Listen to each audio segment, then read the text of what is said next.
And we're back. And you're listening to Nella-Joi Nation. And we've been speaking with 13-year-old Joshua Bailey and his mom, Novella Bailey, about some of the challenges they've been dealing with as a family as they wait for him to get a kidney transplant. And there have been a lot of misconceptions and misunderstandings about transplants, and there's information that people just need to know. So we're going to be sharing some of that in this segment. But I want to just share just some information about transplants and as it relates to the African American community and transplants in general. In 2019, there were 39,718 transplants given in 2019. And of those, that 39,000, almost 40,000 transplants, 21% of the total transplants were African Americans, which equates to about 6,755 people getting transplants. 54.5% of those transplants went to white people, and which means that about 21,000 people were able to get transplants. And that's one of the challenges that we face in that African American culture do not give transplants, do not give organs, they're not organ donors at the same rate as the white culture. And so we need to be aware of that so that as a community we can see where we can fill in the gap to help our young brothers and sisters who may be facing the challenges like young Joshua here and need transplants. So we need to step up our game when it comes to becoming donors as adults. And I wanted Joshua and his mom to talk a little bit about that because there's a difference between a living donor and deceased donors, and I wanted to share what they know through their experience about this. So who else to start, Joshua or Mom Novella?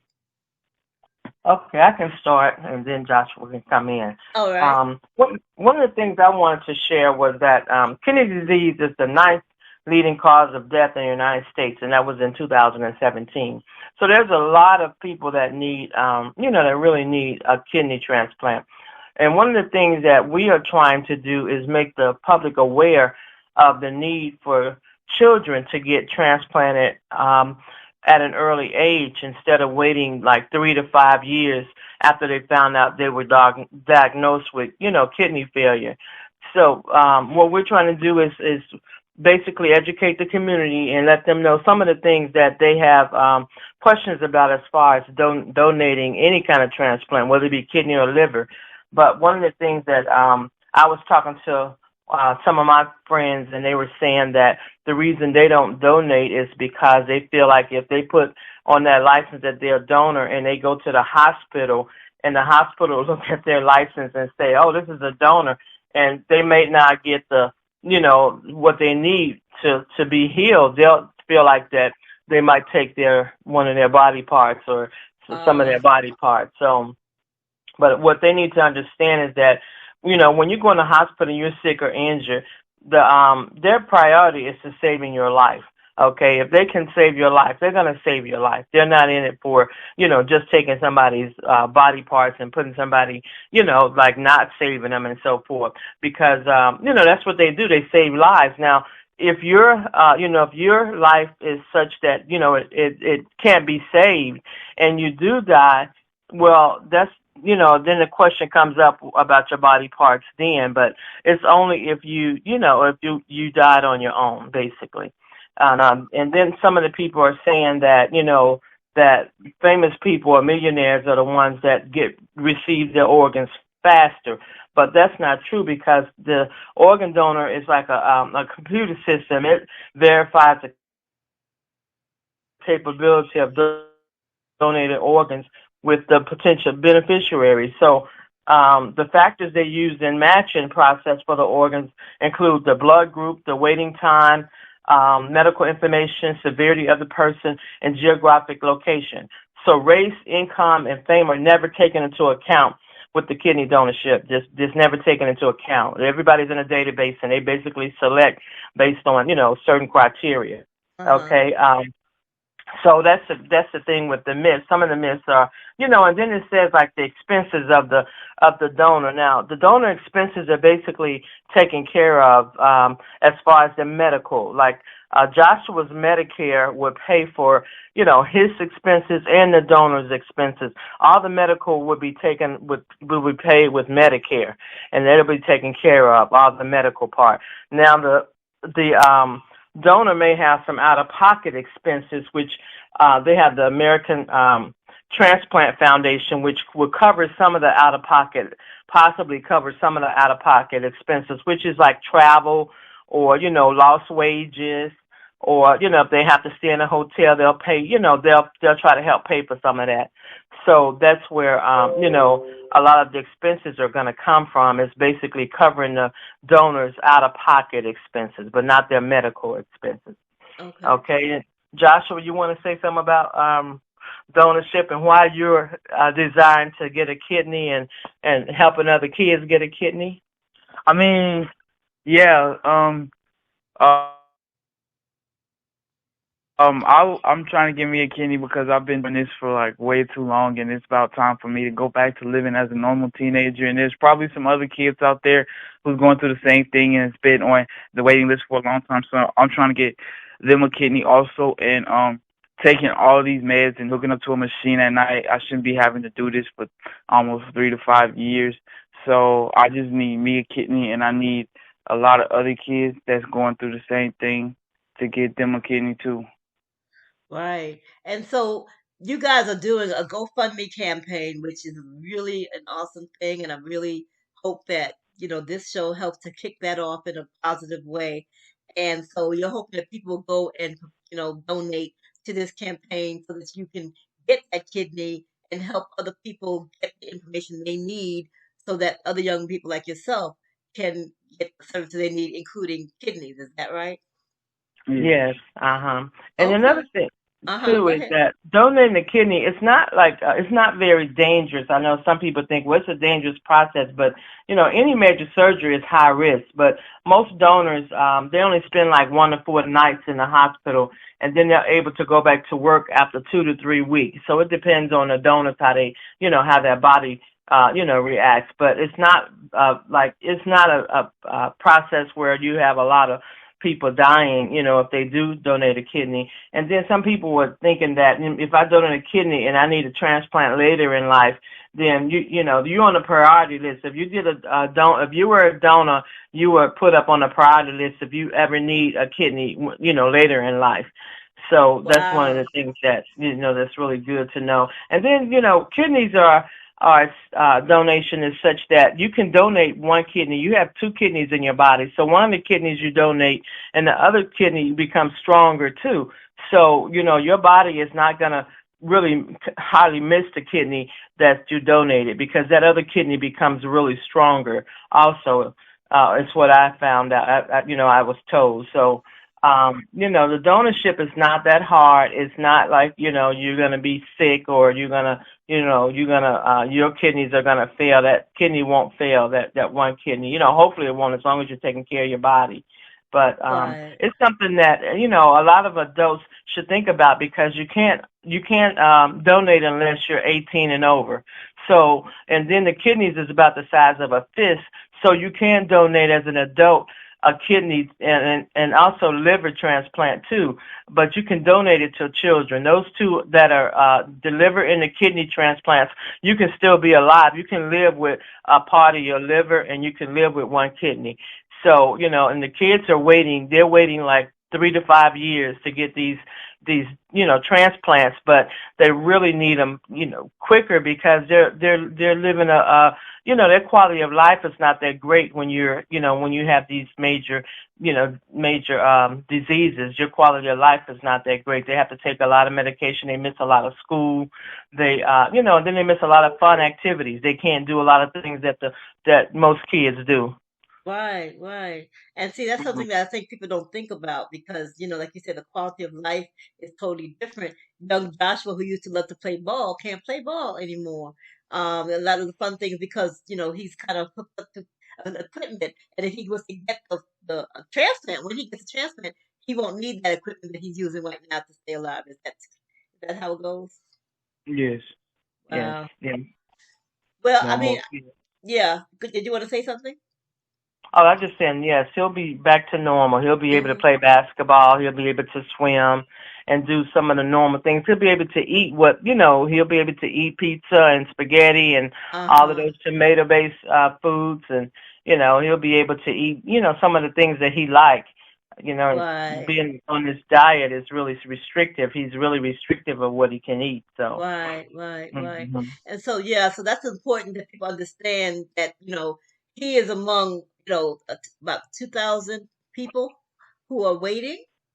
yes, And that's a lot. Those are, and those are, I don't know how many of those people are young. Those are young people too, aren't they? yes, Yeah, so we need to do what we can as a community to try to fill in the gaps as adults who are healthy and who might be able to help some of these young people. Because you can live with one kidney, and so I know when my husband passed away, I donated his organs, and I got letters from people who got his eyes and things like that, and they thanked me, and it's on my license to be a donor also.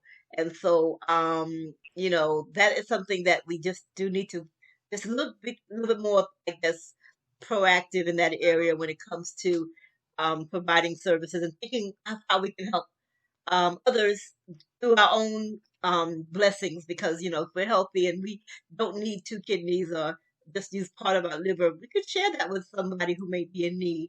So we want to think about that as we move forward. We're getting ready to go into our next segment. We're going to break for a commercial. But when we come back, we're going to hear more about Joshua's book and a little bit more about what they're doing with their nonprofit. So stay tuned. We'll be right back with Nella-Joi Nation.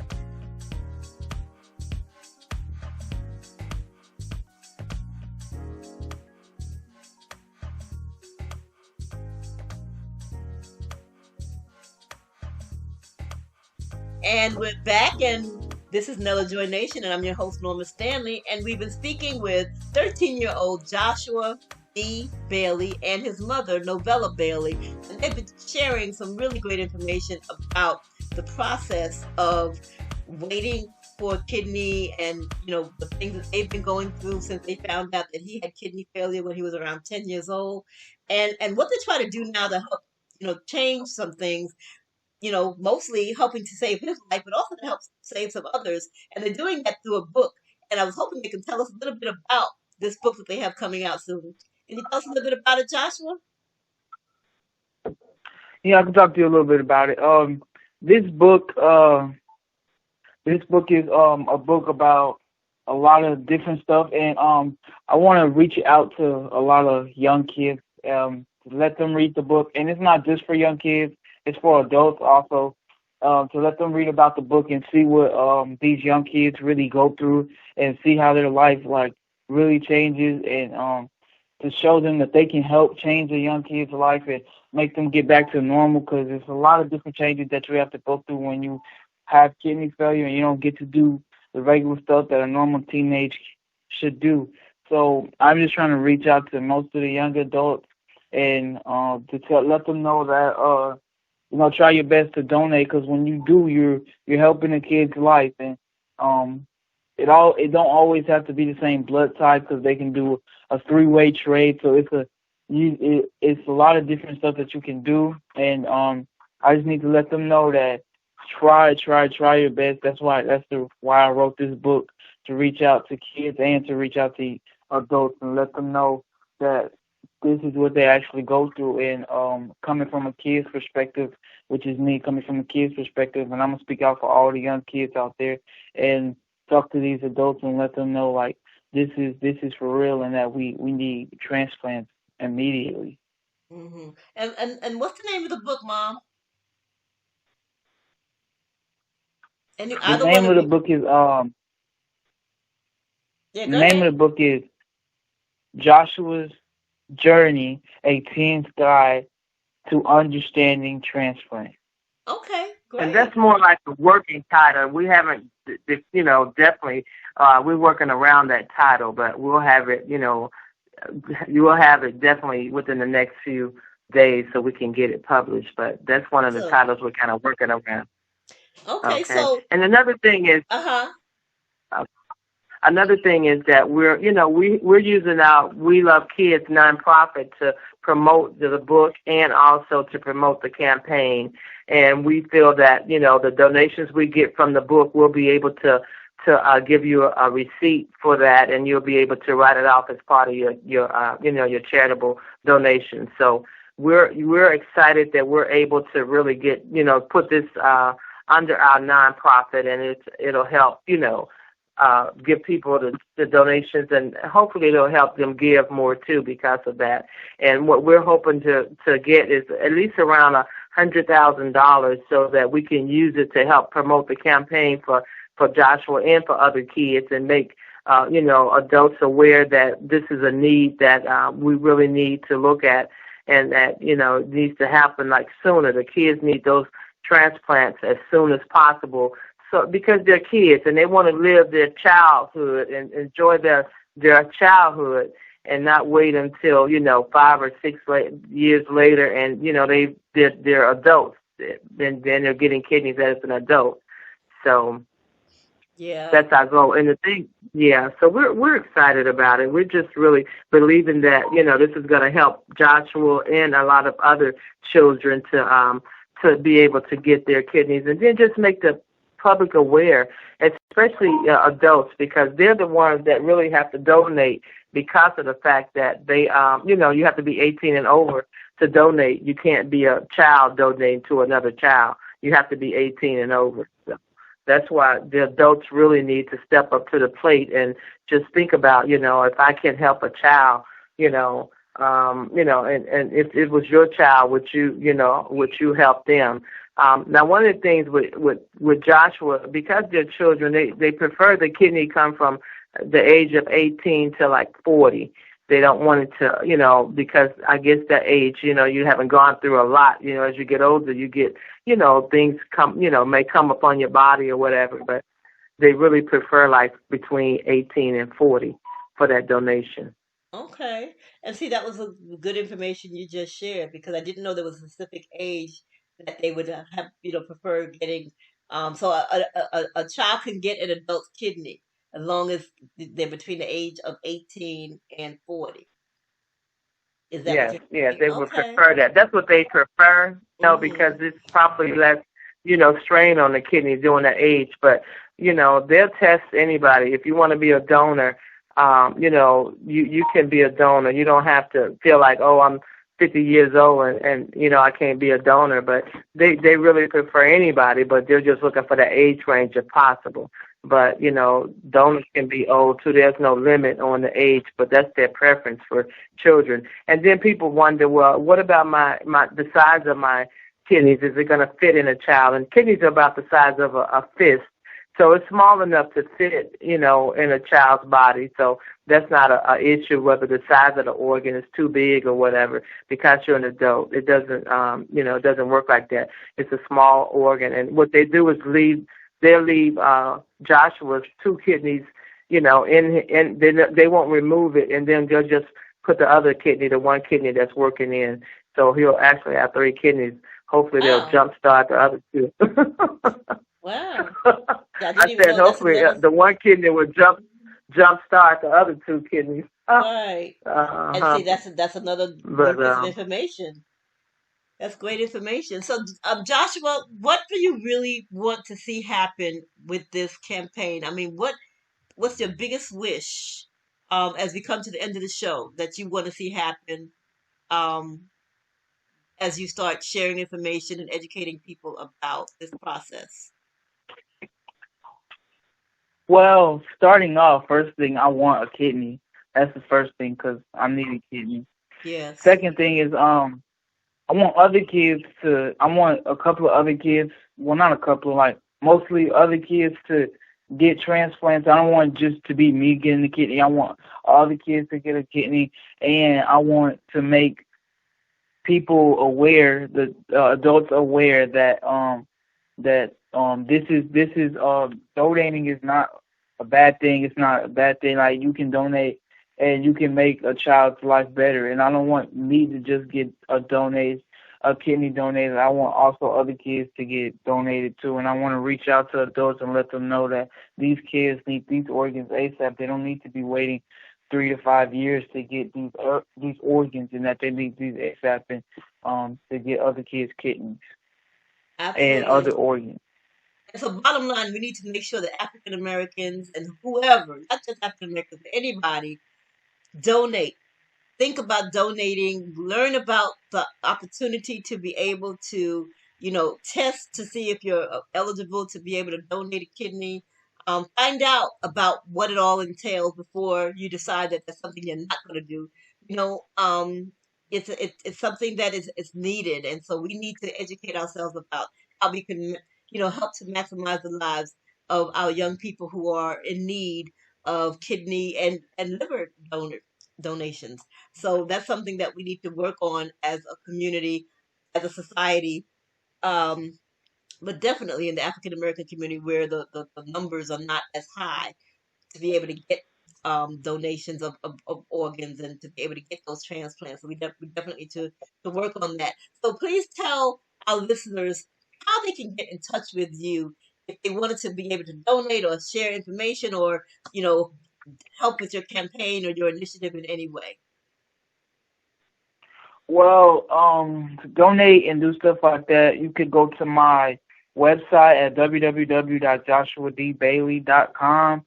And if you want to get in contact with me, you can go to my email at baileyjoshua1.ffela@gmail.com. That's baileyjoshua1.ffela@gmail.com. And you can also go to my Facebook at Joshua D. Bailey. Awesome, awesome. And Mom, how can I get in touch with We Love Kids? Well, We Love Kids, they can just contact me at 404-384-7299.